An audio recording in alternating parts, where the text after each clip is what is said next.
Thank you, Kate, for making me part of your presentation, and hello everyone. My collaboration and Ohio Northern University's collaboration with Perm State National Research University started pretty much through serendipity.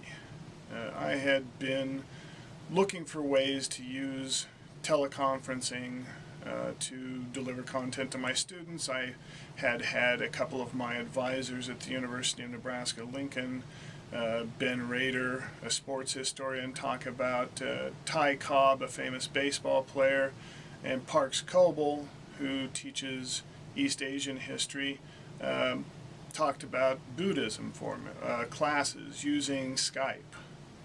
And so it seemed to work out fairly well. Then I happened to run into a fellow graduate student of mine, or who was a fellow graduate student of mine, and who was then teaching at the University of Perm, or Perm State University, Chris Rasmussen. I talked to him and we decided that we would try using Skype or another teleconferencing system to let me deliver a lecture to his students on sport in the Cold War, which was my dissertation topic. And we did that and it worked fairly well. The first slide I put up was Rocky IV, the American boxer against Ivan Drago, the Soviet machine. And I found out that this was a popular movie in Russia.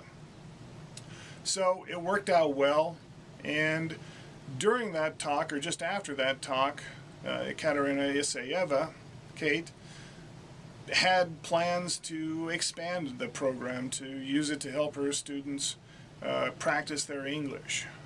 She is a lecturer in the Department of Linguistics, Modern Foreign Languages and Literature, and she wanted to use these telebridges to help out her students, and I had no classes that fit in with that, but I thought it sounded like a fun idea. So we started doing these telebridges between Ohio Northern University and Perm State National Research University and the students therein. The first one we did was a discussion between our students about the basic life of a college student in Perm and in Ada, Ohio, where ONU is located. And there are a lot of similarities. One of the nice things that the Perm students did was they made a video about the life of a student in Perm, and we didn't really have anything to compare with that. I took a flip video recording camera out and drove down Main Street, which took about 5 minutes here in Ada. But we had ways of exchanging information between our students that seemed to work fairly well. From there, we started having fairly regular discussions. We talked about holiday traditions between Ohio and Russia. Kate went ahead and set up a Facebook page so our students could talk to each other outside of the telebridge, the teleconference that we had set up, and that seemed to work fairly well. Sporadically, at least, students would talk to each other. We also talked about political elections. Here and there, we had presidential elections ramping up at about the same time, so we talked about how elections went in both parts of in both countries. And then we started using these telebridges for something that directly benefited my students, in that it played into what we were talking about in the class I was teaching. Before this, basically, I would round up students who needed extra credit and who wanted the adventure of talking to someone in Russia, and that would be it. But later on, I started, it finally occurred to me that we could use these telebridges for important historical purposes. For instance, when I taught a World War II class, we did a telebridge on the Eastern Front of World War II, or the Great Patriotic War that was fought between Germany and Russia. This was one of the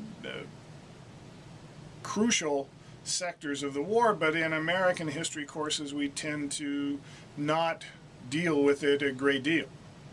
So it was interesting to have the Russian students talk about what they had learned about the World War II in the East, and something about what they have heard from their elders as well.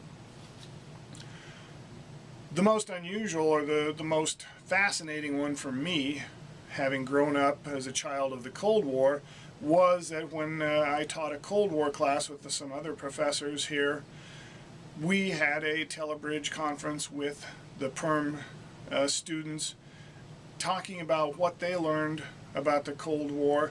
We sent them videos that we had made about the Cold War. In this case, we had some fairly decent videos that we said that our students had made, and that we sent to the students in Perm.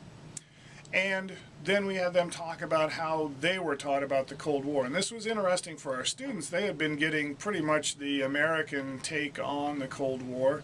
So to hear what Russian students were taught about this period was very interesting. Now, one of the problems we had is that the Cold War, for both American and Russian students, is about as significant in students' lives today as the Peloponnesian War. But one of the Perm students gave a fantastic presentation on how the Cold War is taught in Russian high school textbooks. We found out that the United States began the Korean War. It was our aggression that started this, and so that was fascinating for us to hear. We also talked about the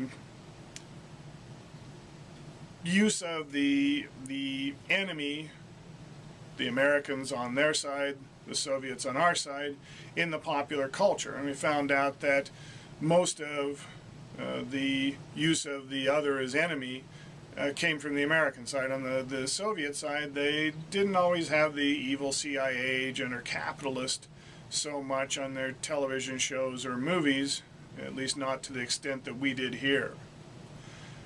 So they were worried more about building communism, and maybe that should have given us a clue about how the Cold War ended. However, allowing our students to hear the perspective of Russian students was, I think, invaluable. It's something that when I was growing up during the Cold War I couldn't have imagined ever happening. And this is the sort of thing that can happen when you set up these telebridges. The technology of what we do is not all that difficult. We use a web camera that costs about $100 or $150, and Skype, which is free, and that's it. So the hardest thing about these telebridges is finding someone to talk to, and who wants to talk, and who has a purpose to talk. And we sort of lucked into that, but most people in academia know someone in other countries, and these sorts of activities, I think, are good for students. They were good for the Russian students from Perm because they got to practice their English in a real-life situation. They were good for my students, especially in the more focused classes, because they heard from the Perm students perspectives that they wouldn't hear otherwise. So this has been a great opportunity for, I think, both universities. We're planning on starting to modify it a little bit. If it's good for university students to reach out and talk to each other between Russia and the United States, why not high school students? So we have a plan that we might try to get some high schools, one in Perm and one here in Ohio, interested in talking to each other and trying to set up a program that way. Should be fun. Thank you very much for your time.